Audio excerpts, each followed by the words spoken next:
Hello, everyone. Welcome back to the Pursuit 365 channel with me, Shelly Lynn Hughes. Right today, we've got our special guest, Alyson Jones.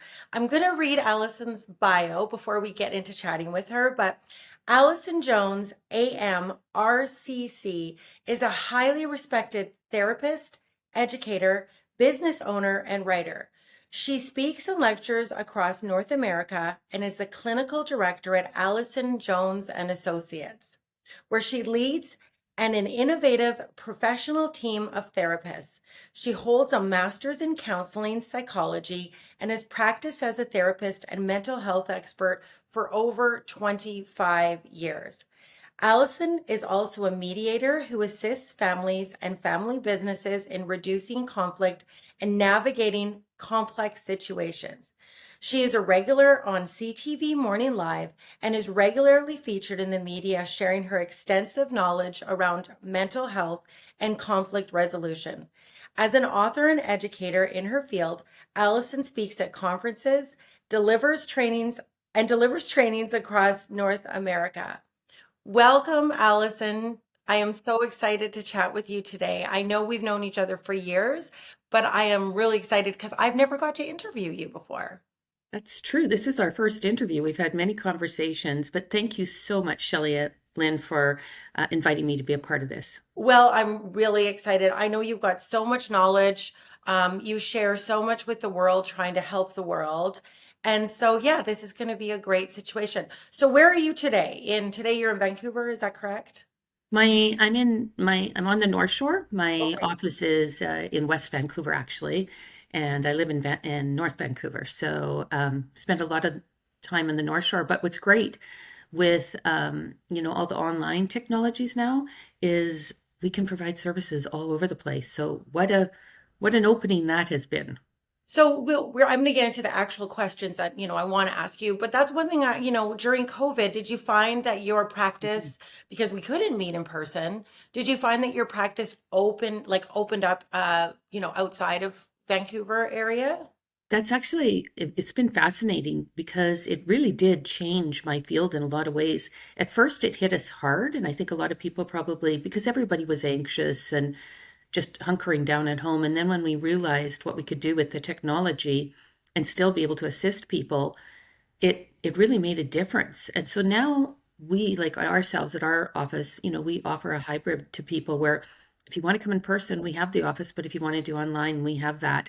And so we're able to provide a more wholesome service for which I am grateful that was one of the things that came forth for us out of COVID. Oh, that's so good. That's so good. So let's talk about okay, I'm going to dive right into mental health. Yes. And mental health, getting through COVID. You work with people like I just read through family and business conflicts. How do you go about that? So do they just contact you and they say, hey, this is what's going on in our family, and then do you just dive in with all of them, mediating them? How does that work? Well, we're usually contacted by a variety of different services. Somebody's heard about what we do, and we provide a lot of support to families that are going through transitions. And so our office became very well known for that. Could be divorce and separation, it could be a loss in the family. And so, but we also expanded into the same principles that we were using in our family therapy and Yes. helping families heal. We saw that we could also take that and apply that to businesses, and in particular family-owned businesses. Mhm. And so we moved a lot of those mediation skills to working with businesses as well, which has been just fascinating and very rewarding. So a lot of the principles you can take and apply in a lot of different circumstances. Interesting, interesting. So you run a counseling center, Mhm. and how, have you balanced running your own business and being a mental health professional? So there's a Yeah. lot that goes on there. Mhm. There is a lot. And what's interesting because being an entrepreneur, but being an entrepreneur who is regulated by a profession, Mhm. right, is different because not only do you have your accountability to yourself to CRA, to all the places that you have accountability to your clients, to everything, to your associates, to your staff, right? You know, you ultimately have this responsibility to the professional ethics and requirements that you have to meet. Um, so it allows you to be creative, but you have to be creative within the confines of a structure. But I believe that actually provides a lot of accountability to our clients, and it provides a high level of service, because when you're dealing with mental health issues or, you know, changes in families or things like that, you're often dealing with people at their most vulnerable time. And so knowing that you have a professional who's delivering high quality services based on a real foundation of ethics, um, is important. And that's something I feel proud that we've really been able to provide service with ethics and professionality. Wow. Well, yeah, and then like with, I mean, this is a question like with you and you, is it really, I mean, I would find it really hard not to get emotionally involved because you see so much pain and I guess that's where you're the professional, you know how to do that and you've got a heart. So that would pose a bit of a challenge, whatever, whether it's a business conflict or a, you know, a family conflict. Yeah. Well, you do get like you do, you're a human being, right? So Yes. you are going to get emotionally impacted or connected and care, and you wouldn't be good at this work if you weren't a caring person. But what's the key is really about perspective. Like anybody, if you have somebody coming over to, you know, do some engineering on your home or architect or whatnot, you want them to be able to have a certain level of distance so they can see the whole project and they can be the problem solver, right? And that's the same thing with us. Like we do care and we're very invested. But we also have to take a little step back in order to make sure that we can keep the big picture and actually help people, because we're seeing things from a perspective that they might just be too close to see from. Yes. Well, even I spoke with you after my, you know, my family issues or what, not after, while I was going through it. And yeah, very, very helpful. But yeah, you could see a lot that I couldn't see back. Yes. Yeah. And that's, and you help people, you kind of help them see that area again, right? And I believe strongly, as hard as these things are, these difficult things, you know, there are opportunities in upheaval. Yeah. It's hard, but there are opportunities there. Hmm. Okay, so on another note, you wrote an award-winning book, More, a philosophy for exceptional living. Can you share what the More philosophy is? Well, that's great timing, because we were really just talking about it, right? Because the more philosophy, it's it's some steps in life. My book has like the different steps to take, etc. But that I developed when I really looked at my own practice and I thought, I've been doing this practice for a long time and it's successful. Like it seems to really be helping people, right? Like, so what is making it successful? So when I really examined it, I kind of thought it came up with like four principles, right? And those principles are an enactment more, right? And it really is about looking at the situation with M for movement. What needs to move? You know, what's the challenge here? Where do we need to go? What is the opportunity, the O? You know, is there opportunity and upheaval here, right? Mhm. Reality is R. And reality is the reality checks. Sometimes the things we don't want to look at. Sometimes the really hard truths that we have to see before we can make that next step. And then the E stands for exception. And I believe when we bring all of those things together, we can have an exceptional outcome, um, to what might initially appear as challenges become some great gifts. Now, it's not an easy thing to do, but it is totally doable. Yeah. So where can they get this book? Is it on Amazon? Do they get it from your website? Yeah, it's on Amazon. They can get it from my website. There's information on it there. And yeah, so, you know, and I encourage people to, you know, think about it. They can read about it, even if they just want to read about it, go to my website and I have explain it in a more fulsome way. But I really encourage people that I think that idea of more, you know, and it's not about more stuff. It's not about, more accolades, it's about how we can make positive movement in our life, both professionally and personally.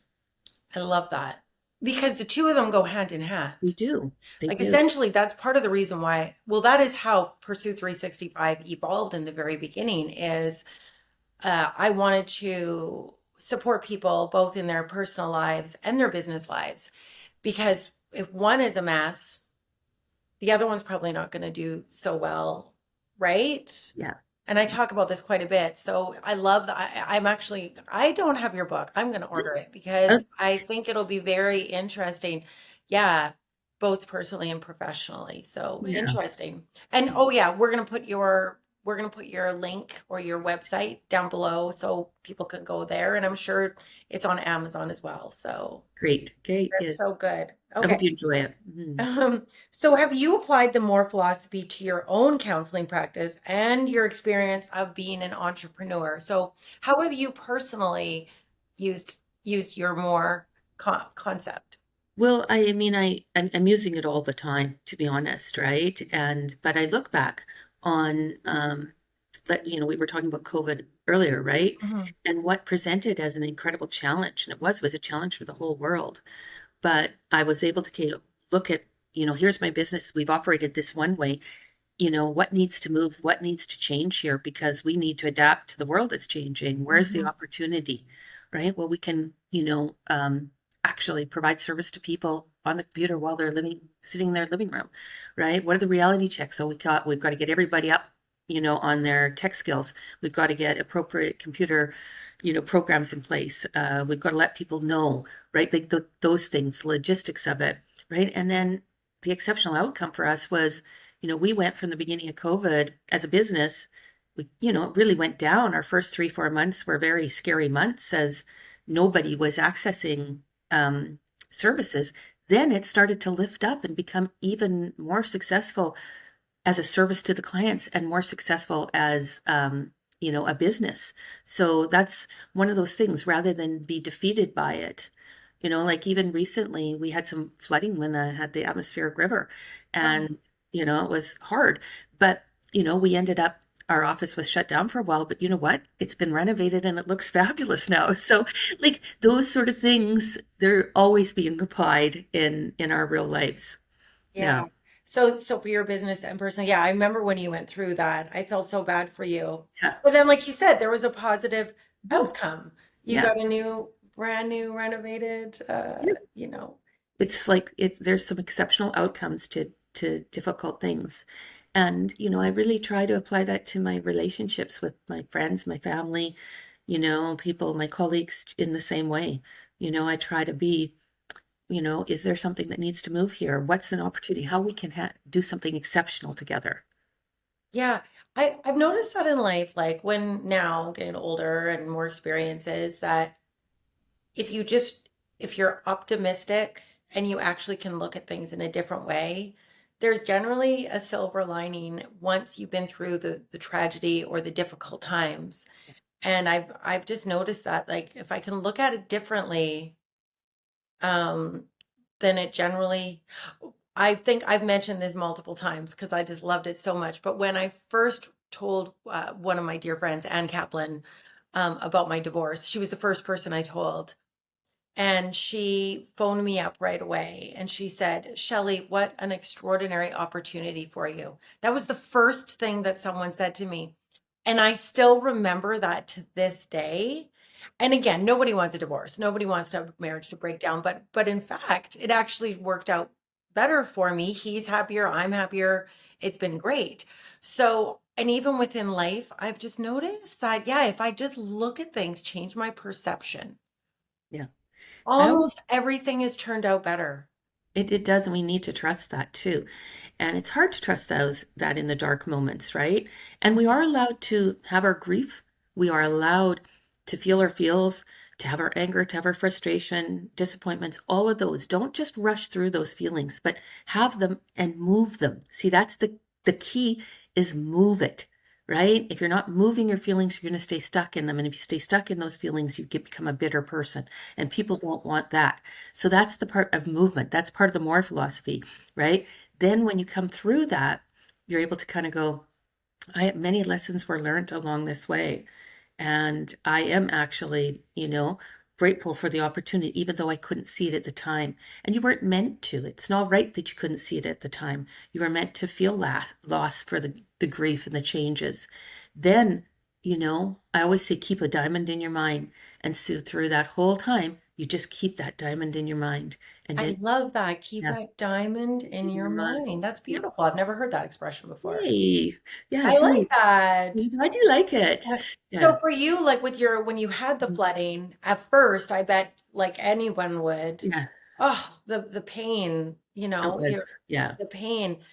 So it was. you had to look at it late. It took time to grieve that and then It get did. through it, and then now you're on the other side.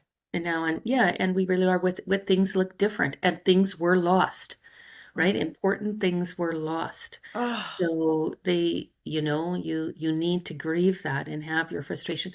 And sometimes we do need to feel sorry for ourselves, but not get stuck in feeling sorry for ourselves. I'll tell you my little secret about that. I have a little 10-minute timer. If I'm feeling sorry for myself, I will let myself do so for 10 minutes. And then that's it.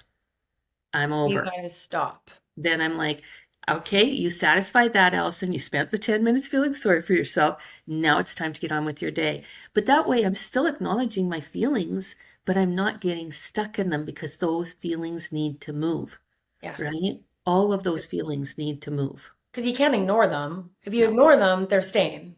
They become problematic. If we Yeah. ignore them, we never ignore them, and they get stored in ways that, come back and get us. So it's Mhm. important to feel your feels. It doesn't have to be all Pollyanna and go to everything's great. But once you've moved stuff, it's amazing what opens up. And if you just keep that diamond in your mind, right, while you're going through it, the outcome can be just amazing. So good. So good. Totally agree with you. And it's taken years to learn that. It takes years. Yeah. 6 years. Okay. Speaking of that, mental health conversations have changed a lot over the last few years. Like we Mm. said, going back to COVID, what's going on in the world right now, things have changed. Can you share a bit from your journey regarding how you have seen the conversations about mental health change and evolve over the years? So we've got a lot more, and there's so many sides of this, the conversations. We've got a lot more corporations talking about mental health. We've got a lot of mental health, even even around racism as conversations around government, conversations around how you can get help for mental health. So can you let's talk about that. I think that's really important. And one of the things, well, there are many things about getting, I want to say, deeper into my life, right? Hmm. And as time moves, but having a history to be able to look back on and see the trends and see things is very interesting. And when I first became a therapist, which was about 30 years ago, Oh my goodness. I know, but I, I always say, like, I'd go to a party and somebody'd say, "What do you do?" And I'd say, "I'm a therapist." And they go, "Oh, you're a physiotherapist." I'm like, "No, I'm a mental health therapist." And then they'd either, look aghast and walk away from me and not talk to me again at the party, or all of a sudden they were talking about all the things, right? And it Hmm. was like you got reactions, but it always had this stigma and discomfort around it. And I remember thinking, wow, I have to be a leader in this. And I did make a conscious effort to lead mental health conversations. And I was very fortunate because I was able to do some media and have some fairly large platforms to talk about mental health issues and to get people seeing that this is what's important. Mental health is health, right? It is health. It's not to be separated from our well being. It's not to be separated from our physical body. We are not, we are wholesome. And so when we are dealing with health issues, and everybody in their life has health issues they will deal with, conversely, everybody will have mental health issues that they deal with in their life. Everybody. There isn't a person out there who has escaped dealing with a mental health issue. And that is just part of who we are. And so when we accept that as part of our humanity, then it's no longer stigmatized. Then we can start having different types of conversation.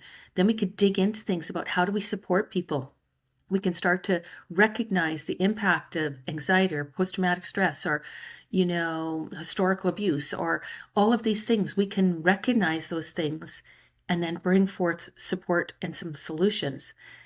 But we have to take away the stigma to do that. And so I have seen a huge shift.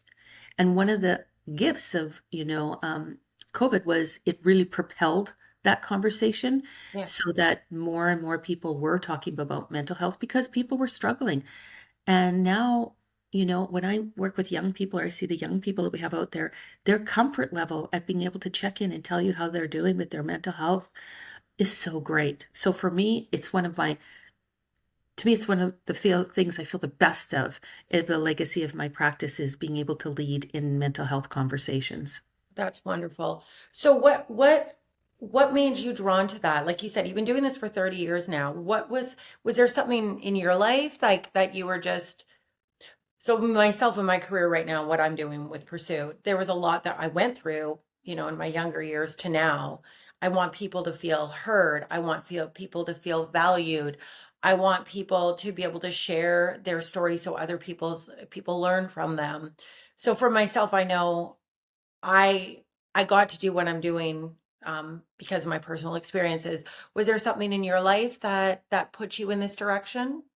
I think it was always drawing me in this direction when I look back on it, right? And it Hmm. was the skill set that I appeared to have that was emerging in my life. But honestly, at the core of it, I think um, I was an incredibly curious child, right? And Hmm. I was really curious about people.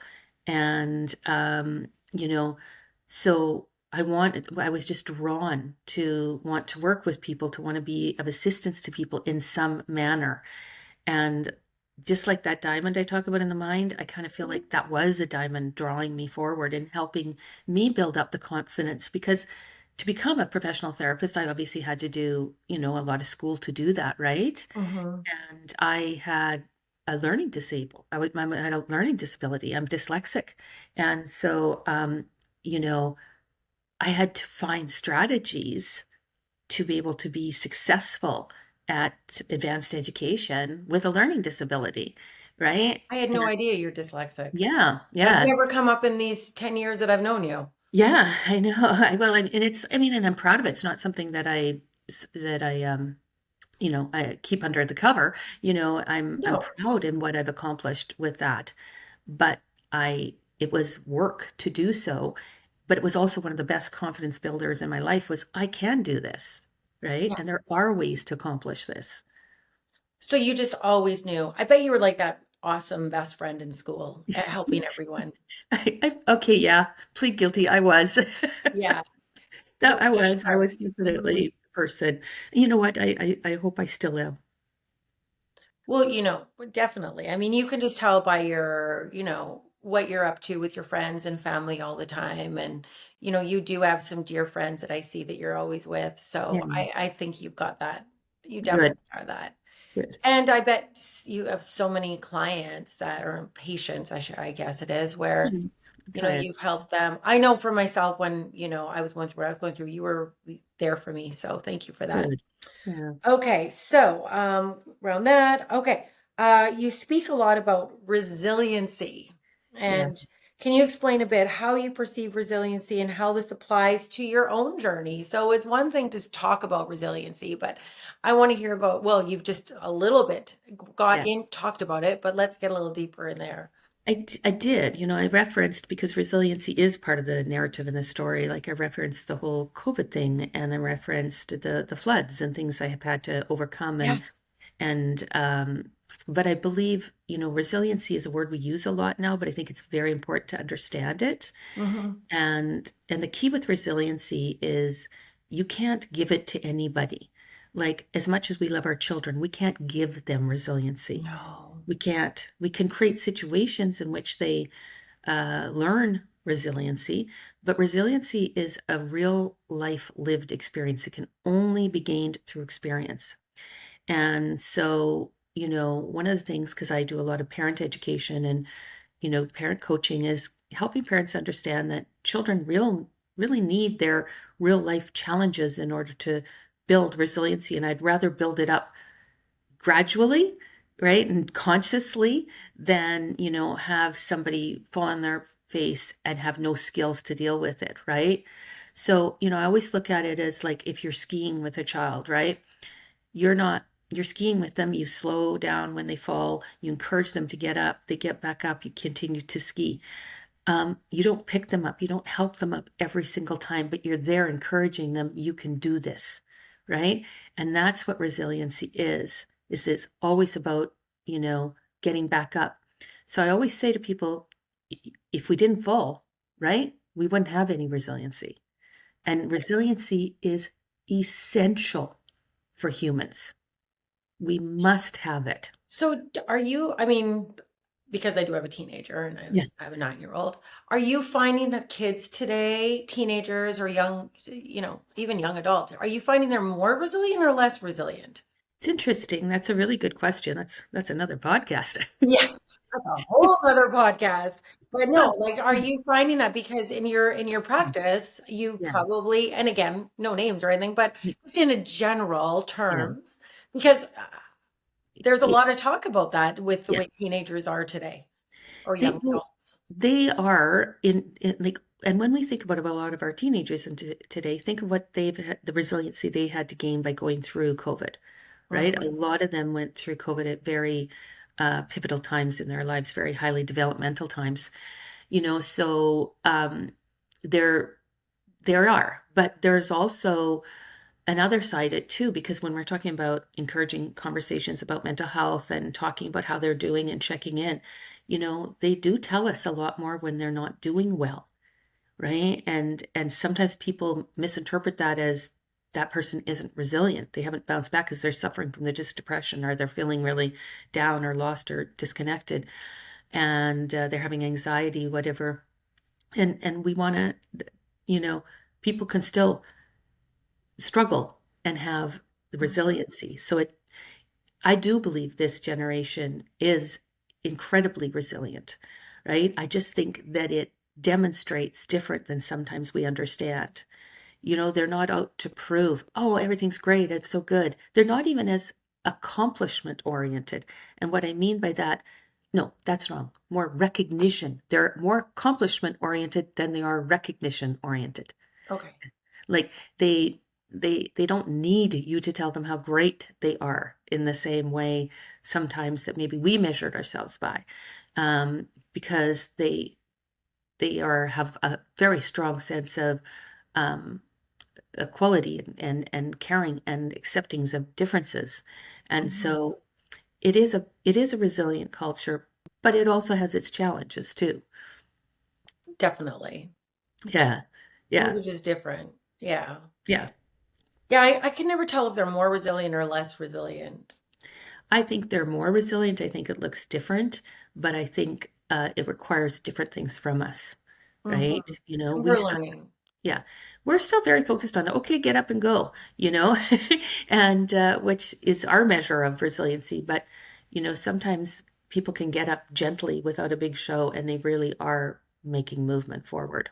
Mhm. Oh, interesting. So, what about work-life balance? Now, I know I try to, I mean, this is such a funny question because it's like do we ask men about work-life balance? Yeah, But I want this in terms of work-life balance, including men, not like just what yeah, moms and women in business, but right. work-life balance as in finding that happiness for men and women that they're spending time with their families, they're enjoying their life, they're going skiing or they're whatever. But then on the other side of it, having a successful, happy career. So what do you think about that? Because I don't want it just geared to women. Yeah, I hear you totally. And I actually do have, a philosophy around that. And in fact, my last chapter, I think, in my book is called Go Big and Go Home, Ooh. not Go Big or Go Home, right? Oh, I And like that. yeah, go big and go home. And what I believe is that, you know, it isn't even so much even about, like the balance, like is unrealistic at times, right? But if you are engaged in something that is passionate to you, right, you're going to be able to come forth at all times. And I don't mean you don't, it's just go, go, go, go. No, you need to have time inside, quieter time to be thinking about things. But we can have that balance in the sense that we're not in competition. Our work life, our home life are not in competition. That's the key, right? So if you are passionate about something, right? The work that you're doing, right? And it is aligned with your purpose, your family, your friends, your home. Those all go together. Yeah. They're not opposing each other. And yeah, we have to make decisions how we spend our time. And sometimes we have to make sacrifices with time and we have to decide which is going to help us. But we need to look at having your purpose and your passion Mhm. aligned actually creates an immense freedom in your life, right? Because whatever you're doing, you are going home and you're going big. I love that. Mhm. Because when it's Yeah. out of whack, it is not good. No, no. No.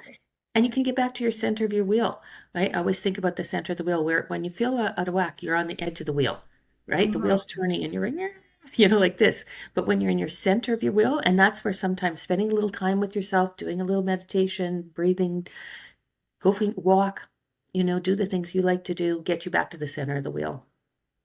Yeah, that's what I was going to ask you is what should someone do? So, is there any like telltale signs that the balance is off? Like, do you ever sit with one of your patients and be like, okay, this is or your clients, I don't know what to call them, but one of the people you work with, where you just telltale signs.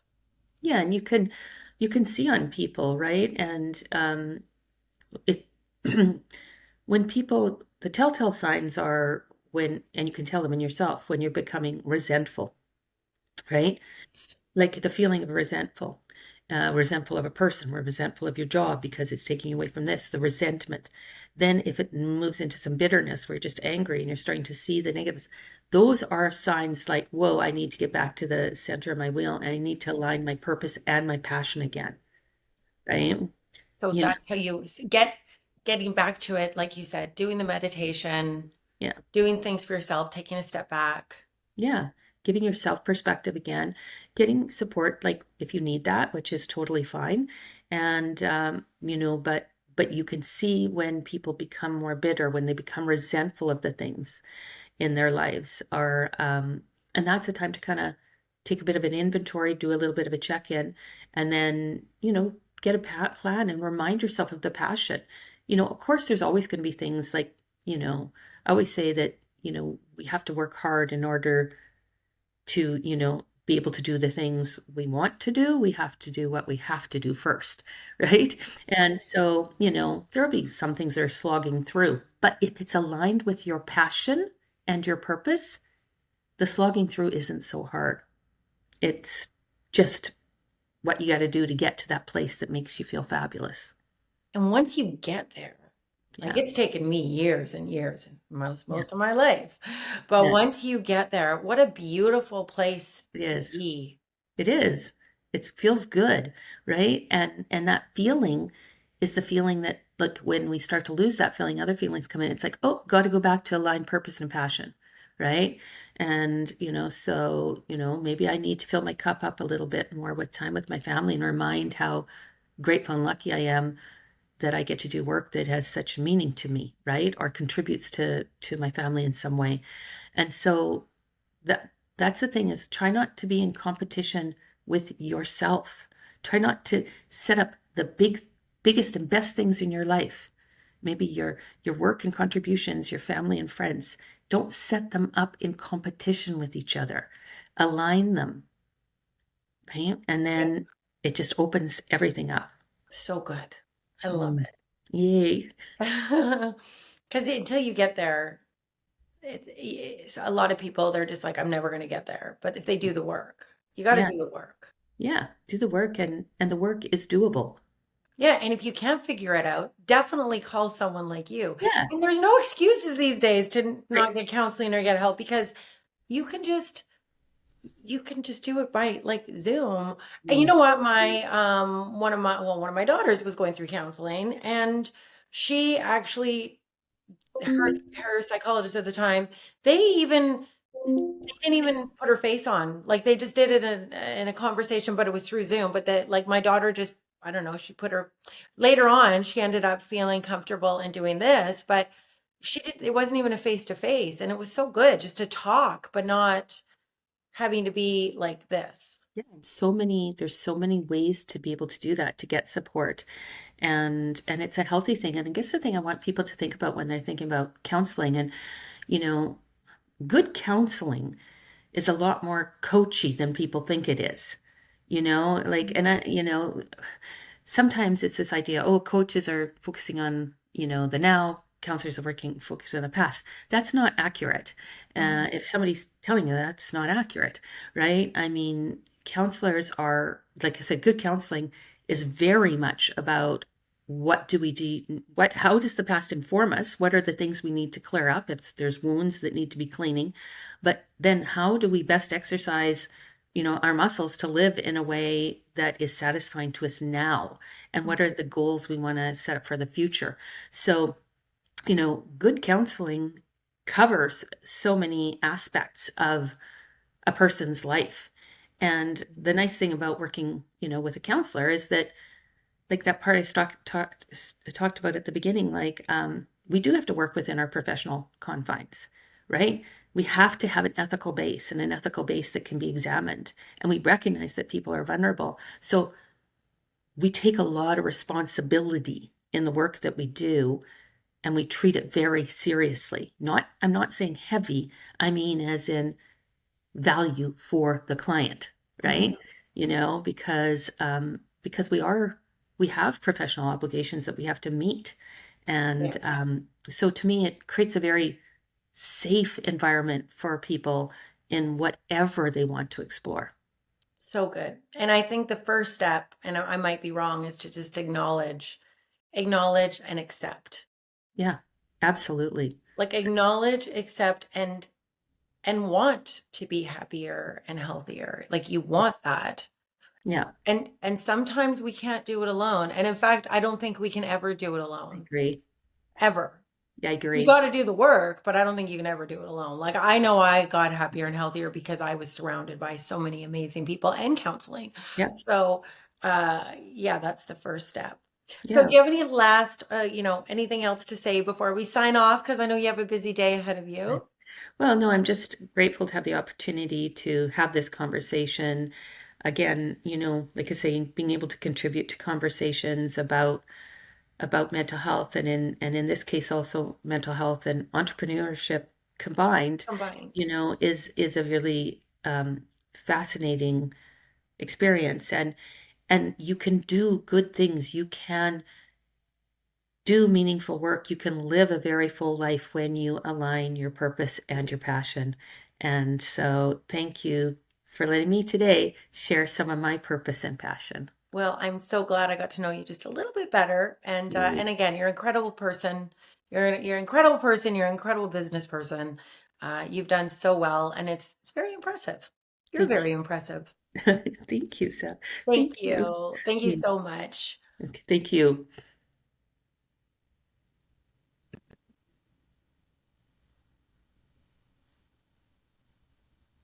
Okay, Excellent. refresh the page and try again.